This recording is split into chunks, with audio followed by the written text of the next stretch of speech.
할렐루야. 자, 기도하겠습니다. 하나님, 오늘도 하나님의 말씀을 대할 때 저희의 신령함을 주시고 신령과 진정으로 하나님을 예배할 수 있도록 주님 복 내려 주시옵소서. 하나님 말씀에 거하시는 하나님의 임자를 저희들이 경험하길 원하오니 주여 오늘도 함께하옵소서. 예수님의 이름으로 기도합니다. 아멘.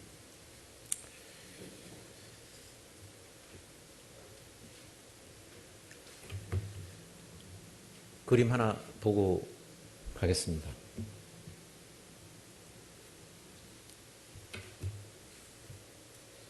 이게 17세기 프랑큰 2세라고 하는 사람이 그린 거예요. 오늘 열처녀 비유에 나오는 그림인데요. 약간 좀 극단적으로 묘사가 되긴 했습니다만 왼쪽에 있는 5 처녀들은 좀 크게 돼 있고 굉장히 밝고 먹을 것도 많이 있고 악기를 연주하면서 놀고 있어요. 먹고 마시고 놀고 즐기고 잠자며, 그리고 어떤 쾌락적인 그런 묘사가 되어 있고, 그 다음에 그 앞에 이렇게 물건들 내려져 있는 것들이 좀 약간 지저분하죠. 어떤 그들의 마음가짐을 묘사하고 있다고 여겨집니다.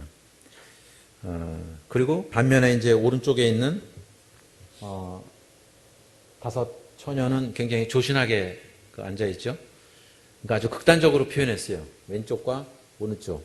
그러니까 우리가 표현할 때 이거를 왼쪽에 있는 사람을 성경에서는 미련한 처녀들이라고 그러고, 오른쪽에 그 5 처녀를 슬기로운 처녀들입니다. 여러 가지가 있죠. 성실하게 바느질하는 여자도 있고, 그 다음에 가난한 이들에게 나눠주려고 하는 여자도 있고, 그 다음에 예수님의 그 고난의 사진 앞에서 무릎 꿇고 있는 여인. 따라서 그 처녀들이 가져야 될 그러한 것들을 잘 갖추고 있습니다. 오늘 본문을 제가 택하면서는 굉장히 오래전에 어떤 분이 이 말씀을 설명을 하시면서 좀 극단적으로 왜곡되게 설명한 것을 얘기를 하는데 잘 풀어지지가 않았어요. 그래서 이게 사람들이 이렇게 생각할 수도 있겠구나. 그래서 저도 다시 한번 성경을 다시 봤고, 이거는 매우 또 중요한 말씀이기도 하기 때문에 다시 한번 제가 관찰하게 됐습니다. 우선 한국에서는 결혼식 하는 때 이렇게 안 하는데, 미국에서는 결혼할 때 한국이랑 조금은 달라요. 요즘 젊은 사람들은 그렇게 다시 또 하는지는 모르겠습니다만, 아마 미국 사람들이 이 유대교의 전통을 어느 정도 조금 이어받은 것 같아요. 결혼할 때 남자들은 베스트맨이라고도 하고, 그 다음에 여성들에게는 브라이드메이드라고 해서 그 신랑 신부가 있으면은 그 신부 쪽에 자기 자매들이라든지 아니면 자기 친한 사람들이 한 8명이 쭉 옆에 서요. 그리고 남자들을 쭉 서고, 그 다음에 링보이가 있고, 이렇게 있어서 반지하는 있고, 그 다음에 맨 가까이 붙어 있는 사람을 남자들의 경우는 그 베스트맨이라고 그럽니다.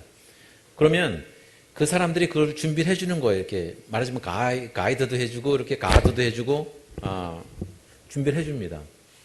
근데 오늘 본문에 나오는 유대교 전통의 이 결혼식은 마치 그런 거를 묘사하고 있어요. 이 처녀 10명은 그 결혼할 때의 신부는 아닙니다. 따라 어떤 사람들은 이게 신부인 줄 아는데 신부가 아니고 신부의 친구들이에요.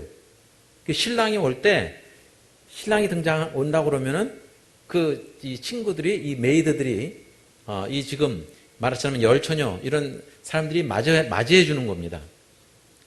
근데 맞이해 줄 때 밤이 될 수도 있으니까 여기 그 램프, 영어로는 램프라고, 여기 등불이라고 그러는데 마치 그 토르치 같은 거, 횃불 같은 걸로 해서 이렇게 맞이해 주는 그런 장면이 묘사되어 있는 것입니다. 근데 오늘 본문 여러분들이 읽었듯이 2 그룹으로 나뉘게 됩니다. 제가 좀 엉뚱한 면이 없지 않아 있는 것 같아요. 내가 이 생각을 해보면, 혹시 여러분들 운전하시는 분들의 경우는 운전하다가 요즘은 그 계기판이 있어서 휘발유가 어느 정도 남았는지 이런 걸 다 보시죠. 그러면 거기 노란불이 바짝 들어오면서 이제 경고등이 들어옵니다. 휘발유 빨리 넣으라고. 근데 그게 어디까지, 몇 킬로까지 갈 수 있는지 한번 시험해 본 적 있어요? 저는 그걸 시험을 해봤어요. 그래갖고 어떻게 됐을까요? 중간에 섰죠, 차가. 그래서 미국에서도 한번 하고 한국에서도 차마다 그게 굉장히 궁금해서 이 노란불이 들어오면 몇 킬로까지 가나 하고 테스트 해보다가 미국에서도 그랬고 한국에서도 한번 다 해봐갖고 길거리에 선 적이 있어요. 그래서 그 다음부터는 그걸 맞춰서 이제 하게 되는데 보통 한 4분의 3 정도 지나가고 나면 4분의 1 정도 하고 나면 대부분의 사람들이 휘발유를 넣을 거예요. 그렇지 않은 분들은 좀 문제가 있는 분들이에요. 준비성이 없거나 느긋하거나. 근데 휘발유가 떨어진다고 생각했을 때 고속도로 가고 있는데 야 다음 휴게소가 언제 나오지? 하고 했을 때 그 마음의 그 불안함이라는 게 어떤 줄 아십니까? 저는 그걸 시험해 봤기 때문에 그 극도의 긴장감 같은 걸 제가 맛본 적이 있어요. 야 이거 휘발유가 떨어지면은 내가 이제 어떻게 할 거다. 이런 생각을 하죠. 그래서 저는 그 빈 그 휘발유 통이 하나 있습니다. 미국에도 있었고 그걸 들고 다녔어요. 미국에서는 특별히 아리조나 같은 데는 한 30마일, 한 50km 정도의 그 가스 스테이션, 주유소가 없는 경우도 있어요. 그래서 거기에 그 경고문도 써 있습니다. 이 다음에는 몇 마일 동안 그 주유소가 없으니 여기서 넣어야 된다라고 하든지 그런 경고문까지 뜹니다. 제가 그걸 생각해 보면서 사람이 자동차를 운전해 가면서 휘발유가 떨어졌을 때 어떤 당혹스러움, 이런 거를 생각하면은 오늘 말씀 가운데서 이 미련한 처녀들 이걸 준비 안 했다는 것은 어떻게 이럴 수 있을까? 그런데 이럴 수 있을까가 이분들이 전혀 다른 곳에 있는 분들이 아니라 말하자면 초대받은 그 10명의 처녀들이었어요. 그러니까 지금으로 말하자면은 교회 바깥에 있는 사람들이 아니라 다 교회 안에 있는 사람들을 얘기합니다. 그리고 이 대상은 말하자면 그 마태가 이 복음서를 썼을 때는 유대인들을 향해서 쓴 거였어요. 그리고 여러분들이 아시다시피 24장, 25장은 종말에 관한 말씀입니다.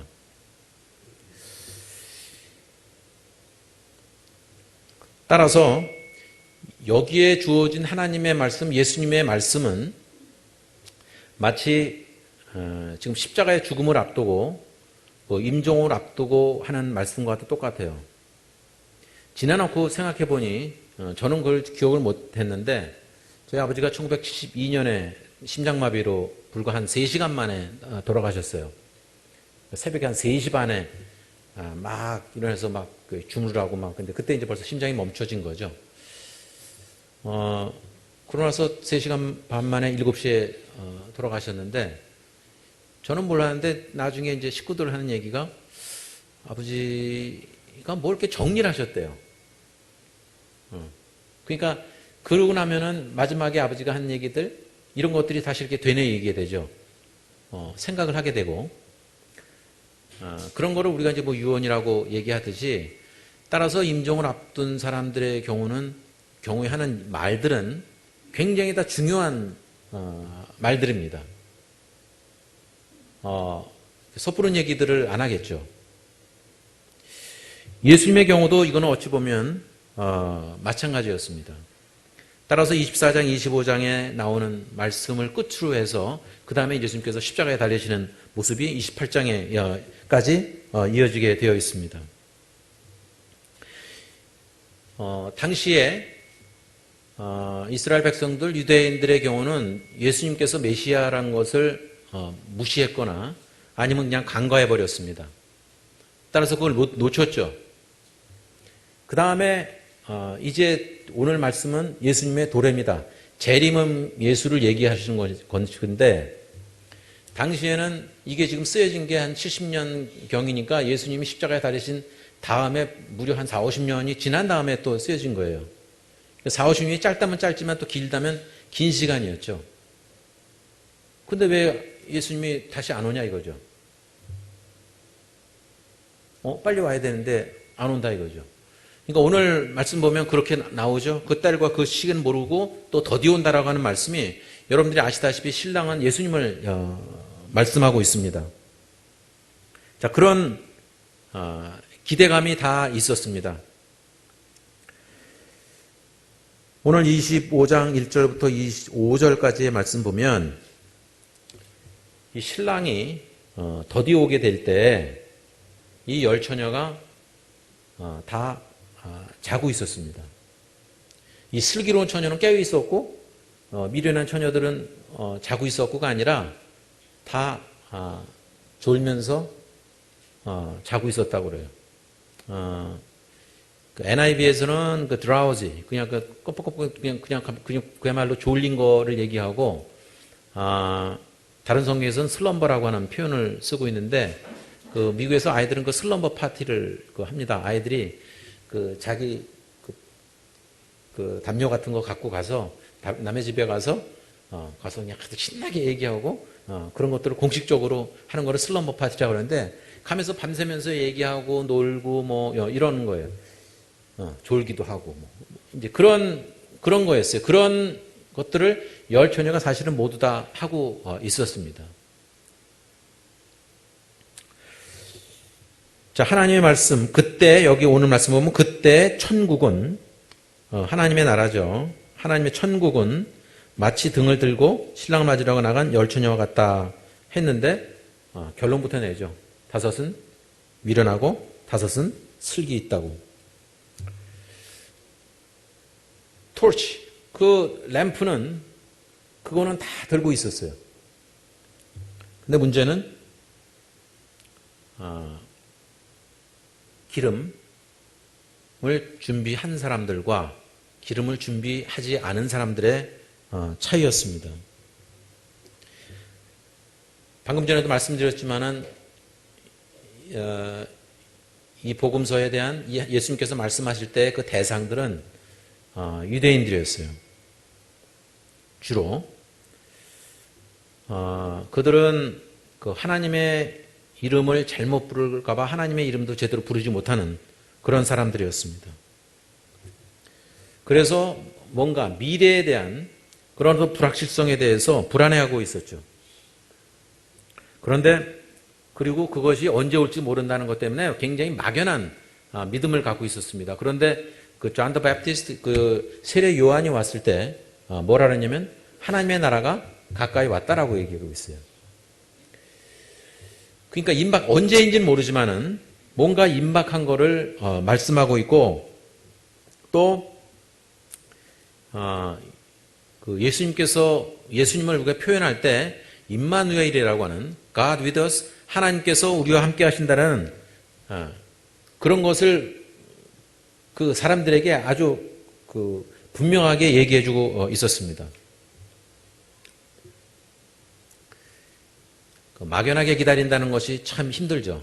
언젠가도 말씀드렸지만 기다림에 있어서 뭔가 알고 기다리는 것, 확실한 것은 사람에게 그런 초조감은 안 주지만은 이 막연하게 기다리는 것은 정말 지루한 거예요. 그리고 불확실성 때문에 사람들이 모두 다 힘들어합니다.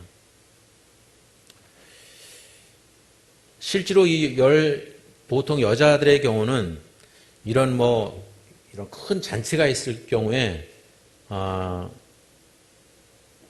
일들을 하느냐고, 그냥 말하자면 그 잡일들, 또 특별히 한국의 여성들의 경우는 결혼하신 분들은 명절이나 아니면은 뭐 추석이나 아니면 뭐 구정 이럴 때 가장 힘들다고 그러잖아요.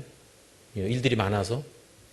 근데 반면에 예를 들어서 어디 캠프를 간다고 그럴 경우에는 그 여자들이 일손이 좀 줄죠. 아닌 경우도 있겠지만 아주 극단적으로 가부장적인 사람들은 캠프까지 가서 여자를 시키는 사람도 있겠지만, 대부분의 경우는 캠프를 가면은 남자들이 일을 많이 하고 여자들은 좀 쉬게 만들죠. 아마 이 유대계 전통에 따라서도 여자들은 그런 일들을 많이 하고 있습니다만 이 결혼식이라는 거는 큰 행사 중에 하나죠. 잔치죠. 따라서 그런 일들은 약간 좀 벗어나서 신랑을 맞이하는 그 일에만 사실은 집중하고 있었습니다. 근데 어떤 시간을 딱 정해놓고서 오는 것이 아니라 이게 문제는 더디 오는 것 때문에, 신랑이 더디 온 것 때문에 이렇게 둘로 나누게 되었습니다. 이 결혼식에서 가장 중요한 것 중에 하나는 신랑 신부의 어떤 그 부모들도 거기 있어야 되고, 또 무엇보다 중요한 거는 신랑을 맞이하는 거였어요. 그리고 신부는 거기서 기다리고 있었겠죠. 이 결혼식이란 것은 그 동네의 큰 잔치였습니다. 모두 다 기뻐하고 모두 다 즐거워할 수 있는 그런 큰 행사 중에 하나였습니다.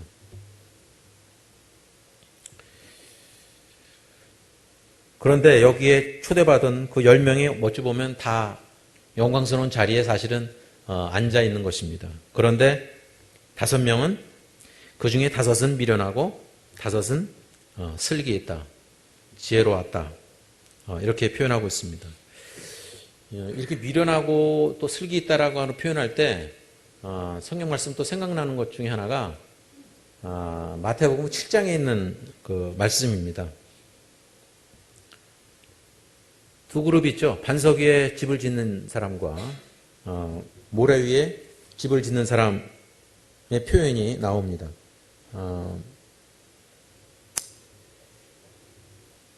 7장 24절을 보시면 이게 굉장히 똑같은 거. 여긴 지혜로운 건축자라고 하지만 여기도 슬기 있는 것과 마찬가지입니다. 제가 잠깐 읽어드리겠습니다.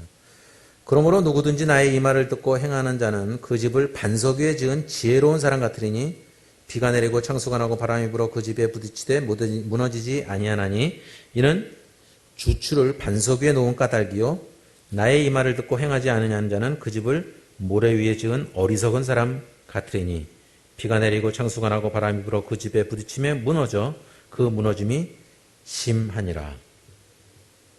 여기에도 구분이 되어 있죠. 집을 똑같이 짓지만 한쪽은 반석에 짓는 것과 한쪽은 모래에 짓는 것과 마찬가지라는 것입니다. 그 순간의 차이에 따라서 말하자면 인생이 바뀌는 것입니다. 운명이 바뀌는 것이었습니다. 겉으로 보기에는, 처음에 보기에는 굉장히 비슷합니다. 하지만 한쪽은 미련했고 한쪽은 슬기로웠다고 말씀하고 있습니다. 그리스도인으로 살아가면서 마지막 그 소원이랄까 이런 것들을 대부분 그렇게 하고 있을 거예요. 마태복음에 또 나오는 말씀인데 잘했다 충성된 종아 라고 하는 칭찬을 다 듣고 싶을 거예요. 저의 소원도 그것입니다. 인생의 마지막 순간에 주님 앞에 갔을 때 잘했다 충성된 종아, 그 마지막까지 잘해야 돼요. 제가 노래를 가르칠 때 그런 얘기를 합니다. 어떤 노래든지 뭐 처음부터까지 다 잘하면 좋지만 하나 선택한다면 끝을 잘해야 돼요. 작곡을 하면 어떨지 모르겠어요. 나는 종지부 쪽, 클라이맥스 쪽 그 뒤쪽에 갈수록 더 신경이 곤두쓸 거예요. 마무리를 어떻게 해야 될까? 모두를 어떻게 하느냐도 중요하겠지만 그 인생에 있어서는 마지막을 잘 정리하는 거 매우 중요합니다. 노래 처음에 시작할 때 좀 약간 버벅거리고 조금 흔들려도 나중에 뒤에 가서 잘하면은 됩니다. 끝을 마무리 못하는 사람들, 제가 그래서 그래요. 노래 잘하고 못하고 아니면 음악을 잘하고 못하고의 구분은 일반인들은, 아마추어들은 잘 모르지만은 저 사람 노래 잘한다, 저 사람 노래 못한다의 기준은 마지막 처리, 그 프레이즈의 마지막 처리를 잘하는 것과 못하는 거에 차이가 있습니다. 인생에 있어서도 저는 이 마지막 순간에 어떤 모습으로 주님께 가느냐가 저는 매우 중요하다고 생각합니다. 그렇다고 해서 한쪽 강도와 같은 삶을 살려는 건 아니죠. 나쁜 짓 다 하다가 마지막 순간에 나를 구원하소서라고 하고 천국 가는 거는 좀 부끄러운 구원이라고 생각합니다. 하지만 우리가 그리스도와 관계를 맺고 예수님을 우리의 구주로 삼고 사는 한 그 이후의 삶은 달라져야 됩니다. 준비하는 삶이 되어야 됩니다. 우리가 누군가를 초대해 놓으면 집을 치우기도 하고 잘 정리를 하고 맞이할 준비를 하지 않습니까? 그래서 집 치우기 싫어하는 사람들은 사람을 많이 초대하면 돼요. 그러면 하게 됩니다. 설마 그것도 안 하랴? 그렇지 않았습니까? 예수님의 오시는 것이 날짜가 정해져 있지 않다는 것이 신랑이 더디어 온다는 것이 중요합니다. 여러분들이 아시다시피 그 이단을 구분하는 것 중에 여러 가지가 있는데 제가 언젠가 말씀드렸던 것은 성경 외에 다른 경전을 갖고 있으면 이단이라고 했고 또 하나 그분들이 굉장히 많이 주장하는 것 중에 하나가 종말이에요. 안식교도 그랬고 또 여호와의 증인도 그러고 예수님이 언제 오신다. 옛날에 그 다미성교회도 그렇고 날짜 정해놓고선 예수님 오신다. 이건 한국에서뿐만 아니라 미국에 있는 이단들도 그런 섹트 그런 집단들은 똑같이 그거를 합니다. 사람들이 가장 두려워하는 것 중에 하나가 종말이거든요. 마지막 영어로 요즘은 엔드타임이라고 표현을 하는데 그 마지막 때에 대한 호기심과 그런 궁금증이 있어요. 이 땅의 삶이 그만큼 힘들기 때문에 그럴지도 모르죠.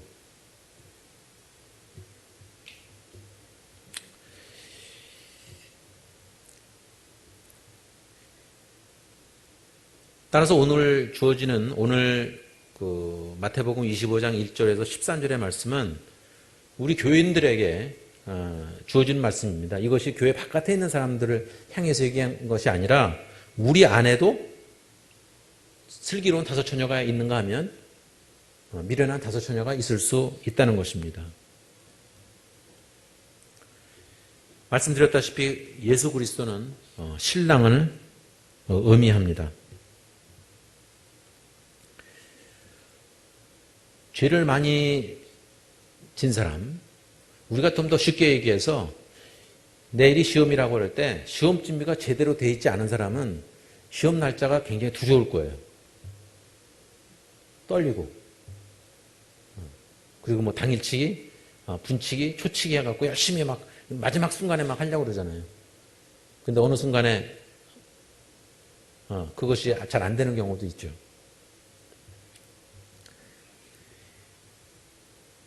이 신랑이 더디어 온다는 것은 이 당시에 예수님의 재림이 더디올지도 모른다고 하는 그리고 이 마태, 이 저자가 경험했던 그런 그 몇십 년 동안에 경험했던 그런 것들을 표현하고 있습니다. 그런데 더 결정적인 것은 오늘 말씀 그 뒷부분에 보면 문이 닫혔다고 그랬어요. 가서 사갖고 왔는데 보니 문이 닫혔어요. 이것도 어찌 보면 인간적으로 보면 좀 이해가 안 되죠. 여러분들 같으면 이렇게 다 아는 사람들이 이렇게 있는데 한쪽은 그 기름을 갖고 있고 한쪽은 기름을 안 갖고 있는데 여기 지금 미련한 처녀들이 기름을 좀 달라고 그랬잖아요. 그러면 여러분들 상식적으로 달라고 그러면 좀 줄 수 있지 않았을까요? 인간적으로 한번 생각해 보세요. 아니면 이거 되게 매정하다. 좀 달라고 그러면 좀 주지. 좀 나눠주지. 근데 여기 슬기는 여기 이제 그 와에서 그 슬기로운 처녀들의 대답은 우리가 너희와 함께 너희가 쓰기에 다 부족할까 한다. 그 얘기는 뭐냐면 실제적으로도 좀 더 깊이 들어가 보면 그거를 만약에 나누면 불이 다 희미해질 거예요. 한꺼번에 일찍이 다 꺼질 수도 있는 거예요. 그런데 중요한 것은 신랑이 오는 것, 그 주된 것은 신랑을 맞이하는 거고 맞이하고 그 사람을 불로 잘 빛으로 인도하는 거였는데 만약에 그걸 나눠줘서 불이 희미하게 되면은 다 꺼져버리면은 그건 안 되죠. 그러니까 이것도 우리가 살아가면서 신앙에서 맺고 끊는 것, 하나님 관계 속에서 어떤 것이 더 중요하고 어떤 것이 덜 중요한 것은 과감하게 버릴 거는 버려야 되고 취할 것은 취해야 된다라고 하는 것을 말씀해주고 있습니다. 우리는 살아가면서 그렇잖아요. 신앙생활에도 좋은 게 좋은 거다라고 하고 두리뭉실을 하려고 하는 경향이 있어요. 끊을 거 딱 끊지 못하는 그 우리가 특별히 갖고 있는 그 정이라는 것 때문에 그거를 끊지 못하는 경우가 정말 많이 있습니다. 사람들이 나쁜 것에 취해서 나쁜 것에 빠져서 그런 거 할 경우에 자꾸 정으로 뭐 하려고 하면 안 돼요. 어떤 때는 딱 끊어줘야 됩니다. 자녀들 키울 때도 마찬가지죠. 특별히 외국과 많이 다른 것 중에 하나는 아이들을 키울 때, 어렸을 때 카시트에 앉는 것을 어린아이들이 좋아하는 애들은 하나도 없습니다. 다 웁니다. 그런데 그 아이를 훈련을 잘 못 시키는 부모는 아이가 울면은 거기서 꺼내줘요. 그럼 그 다음에 그 아이는 거기에 또 앉을까요? 앉지 않습니다. 다 계산하고 있어요. 내가 이만큼 울면은 나를 여기서 꺼내주더라. 그래서 계속 울어요. 그럼 그걸 못 참고 꺼내줘요. 그럼 그건 악순환이 계속됩니다. 그리고 아이를 키우면은 뭐 집에 있는, 나 어느 집에 가니까, 미국에 있을 때 어느 집에 가니까 뭐 물건들을 다 치워놨어요. 내가 이제 짚고 일어나면은 막 휘두른다는 거예요. 뭐 다 떨어뜨리고 쓰러뜨리고 뭐, 그 다음에 코드 같은 거 뭐 이렇게 꽂아놓은 거 다 만지고 그런데요. 제가 좀 활불출 같은 얘기지만 저희는 그런 적이 한 번도 없었거든요. 어떻게 했냐면, 그거 만지는 순간에 정말 매몰차게 한번 따끔하게 해주면은요, 절대로 안 건드립니다. 정말 5 키우면서 그런 적 뭘 치워놓은 적이 없어요. 그런 거 위험한 거 그거 따끔하게 해주면은 건드리지 않습니다. 사실은 교회에서도 그런 훈련이 사실은 필요하죠. 그래서 당시에 초대교회에서는 교인이 이쪽으로 옮기고 그럴 때 그걸 다 저걸 했대요. 실제로. 그 말썽 피우고 뭐 이러는 분들의 경우 근거를 치리해야 되는데 요즘 현대교회는 그 치리라는 개념이 많이 이제 없어졌죠. 왜냐하면 한 교인이라도 교회에 더 있기를 원하고 전도하기도 힘든데 그럴 수 없으니까. 하지만 그리스도인 자체가 우리가 너무 편하게 신앙생활하다 보면 예수님의 재림 또 마지막 때 어떻게 해야 될 것인지 하는 그 자세를 잊기 십상입니다. 그런데 분명한 것은 우리 시대에 올지 안 올지는 모르죠. 그 날과 그 시는 모른다고 그랬지만은 예수님께서 언젠가는 오신다라고 하는 그 기대감 아니면 그 기다림 그것을 갖고서 준비하는 마음을 갖고 살아야 된다는 것입니다. 그렇지 않으면 느슨해지는 거죠.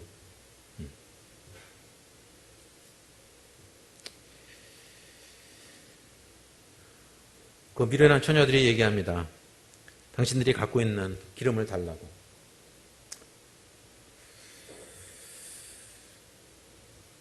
하지만 거절 당합니다.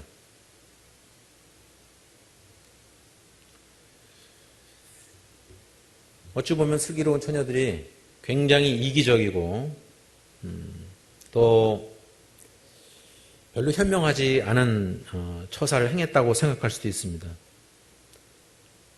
하지만 말씀드렸다시피 그 5개의 밝은 등불을 갖고 비치는 것이 오히려 충분히 낫다는 것입니다.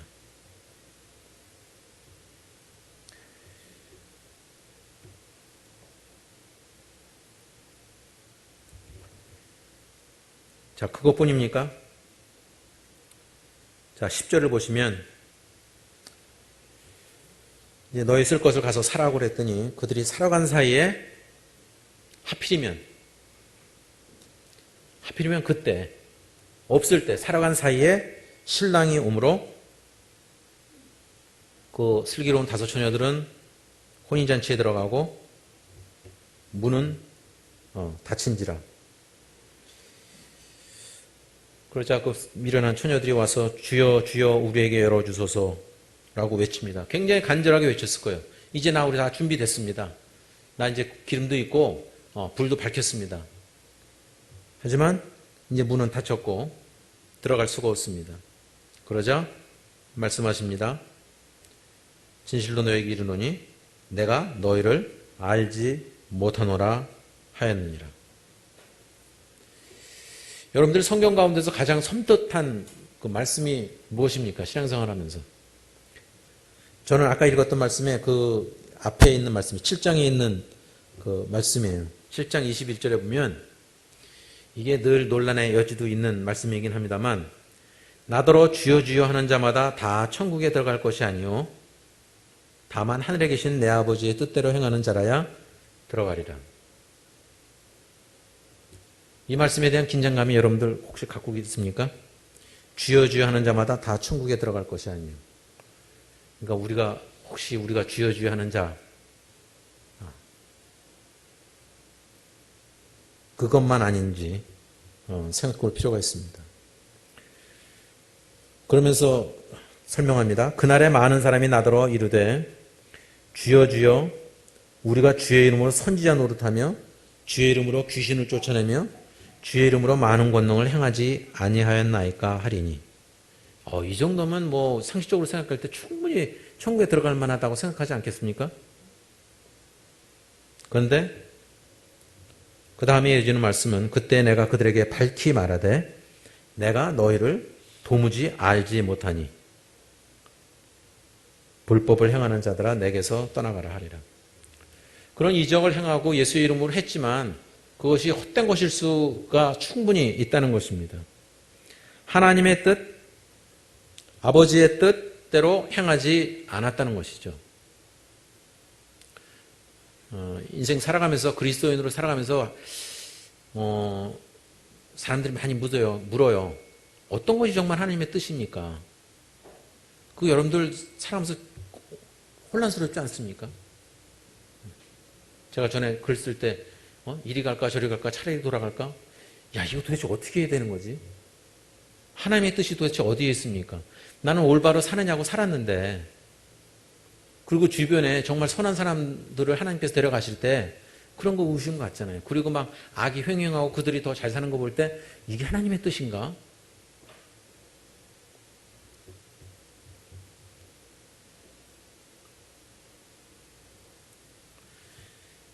이 미련한 처녀들은 그 인생의 쓴맛을 마지막 순간에 봤습니다. 그 이전에는 별 차이가 없었습니다. 아까 그림에서는 그렇게 묘사되어 있었지만은 실제로는 잘 몰랐을 거예요. 같이 졸고 같이 잤어요. 하지만 한쪽은 준비하고 있었고 한쪽은 준비가 없었다는 것입니다.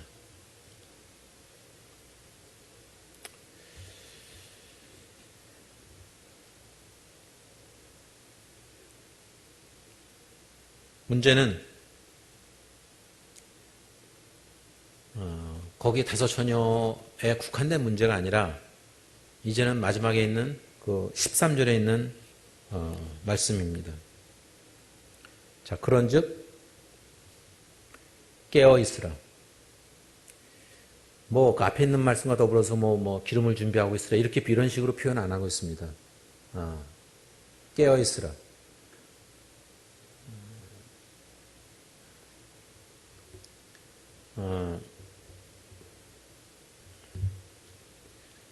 뭔가 중요한 문제가 있을 때 여러분들 비행기 시간에 맞춰서 나가고자 할 때 잠깐 잠을 자더라도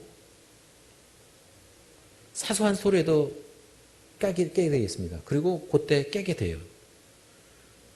근데 정말 미련한 사람은 모르고 굴 자요. 여러분들 전철 타고 다니시면서 졸다가 그 내려야 할 지하철역 지나본 적 혹시 없으세요? 대답하시기 좀 부끄러우시겠죠. 그런 적 있죠. 저는 졸다가 그런 적은 없지만 딴 생각하다가 지나쳐 본 적은 있습니다. 그러니까 문제는 내가 어디로 가야 될 건가를 신경을 쓰고 있어야 그걸 제대로 가고 있어요. 그리고 운전하다가도 평소에 다니던 길은 계속 다니는데 내가 오늘 다른 길로 가야 되는데 잠깐 생각하고서는 평소에 다니던 길로 그냥 가고 있습니다. 그러다 내가 오늘 지금 왜 가고 있지? 그 평소에 그냥 가던 길이에요. 습관적으로. 근데 우리의 삶 속에서 습관적으로 그냥 루틴하게 하는 게 얼마나 많은지 한번 돌아볼 필요가 있습니다.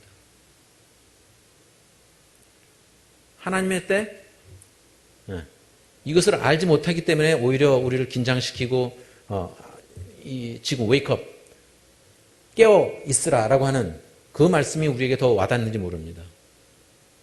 문제는 깨어 있어야 되는 것입니다. 왜냐하면 너희는 그날과 그때를 알지 못한다. 만약에 이것을 알고 있다면 굉장히 느긋해질 거예요, 오히려. 그리고 마지막 순간에만 뭘 어떻게 해보겠다고.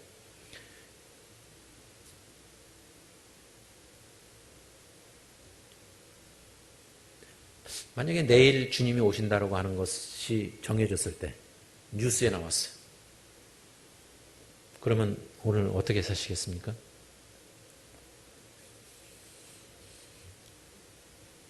정말 준비하는 삶. 예수님의 마지막 유언과도 같은 말씀이 오늘의 말씀입니다. 언뜻 보기에는 다 이 10처녀들이 다 똑같은 것 같이 보였지만은 우리가 교회 안에 들어와서 똑같이 하나님의 사람, 하나님의 자녀인 것처럼 보이지만 그 안에서 슬기로운 처녀들과 이 미련한 처녀 다섯으로 나뉜다는 것을 기억해야 될 줄로 믿습니다. 마지막 순간에 정말 하나님의 나라에 들어가는 것이 이 땅에서의 여러 가지 힘들고 어려운 점들을 보상받을 수 있는 그 정말 유일한 길이고 그 구원의 완성이 그제서야 이루어진다는 것입니다. 그렇지 않으면은 예수님 믿는 것 때문에 얼마나 손해보는 일들이 여러분들이 얼마나 많았겠어요. 사람 경우는 다 다르겠지만. 그런데 마지막에 그때와 그 날에 그 문에 들어가지 못한다면 그 이전의 삶이 다 헛된 거나 마찬가지일 것입니다. 오늘 아까 부른 찬송 가사를 제가 다시 한번 부르고 말씀을 마치려고 합니다. 안타깝게도 이 새 찬송가로 바뀌면서 이 튠이, 이 멜로디가 없어졌어요. 아까 찬송가 178장도 여러분들이 조금 생소한 찬송이었죠. 가사는 똑같은데, 제가 소개해 드리려고 그래요. 이거 사실 미국에서는 굉장히 많이 불리우는 찬송가입니다. 근데 가사만 이거 178장으로 바꿔놨고, 이 멜로디는 사라졌어요. 근데 옛날 찬송가는 있거든요. 그래서 제가 그거를 따다가 올려놨습니다. 여기 보시면 가사가 이제 영어에서 이거를 번역한 것인데, 영어 가사가 더 이렇게 많이 좀 와닿습니다. 영어 가사에는 어떻게 되냐면, Rejoice all ye believers. 믿는 자들이여 다 기뻐하라는 것입니다. 그리고 Let your lights appear. 그 당신의 빛을 보여주라는 것입니다. 저녁이 다가오고 또 더 깊은 밤이 지금 가까이 왔다는 것입니다. 그리고 신랑이 지금 일어나서 오고 있습니다. 그래서 일어나고 기도하고 정신 차리고 그 다음에 레슬, 그 다음에 씨름하고 그 다음에 한밤에 외침이 있을 거다. 1절 가사가 이렇게 되어 있어요. 제가 불러드릴 때 1절 불러드릴 테니까 이 튠을 아시는지 모르겠습니다만 같이 한번 부르시죠. 원래는 4절까지 있습니다만 여긴 오늘 부른 것도 3절까지 있습니다. 네.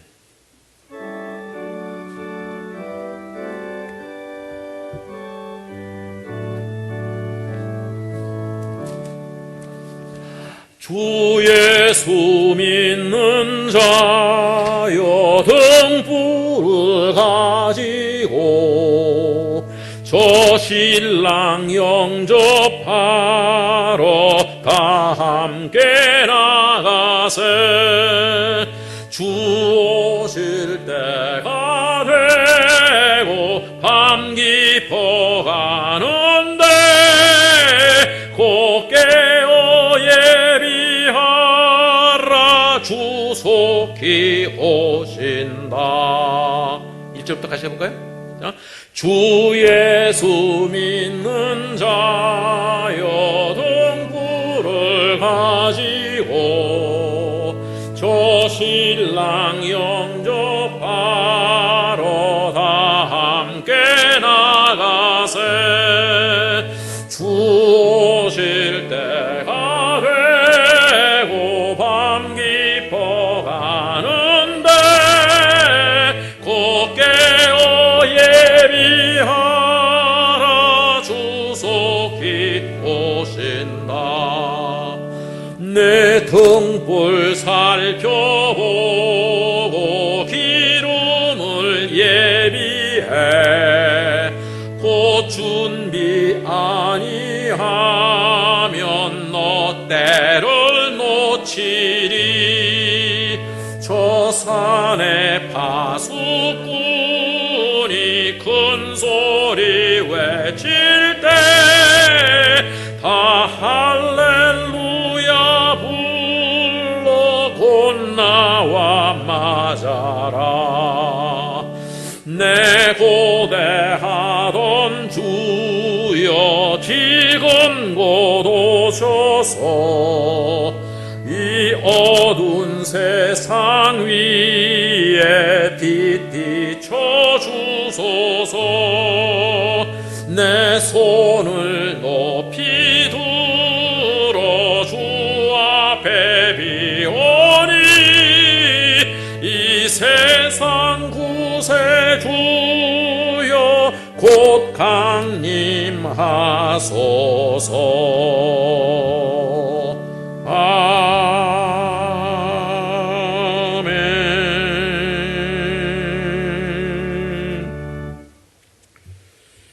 예수의 재림을 준비하는 우리 모두가 되기를 예수님 이름으로 축원합니다.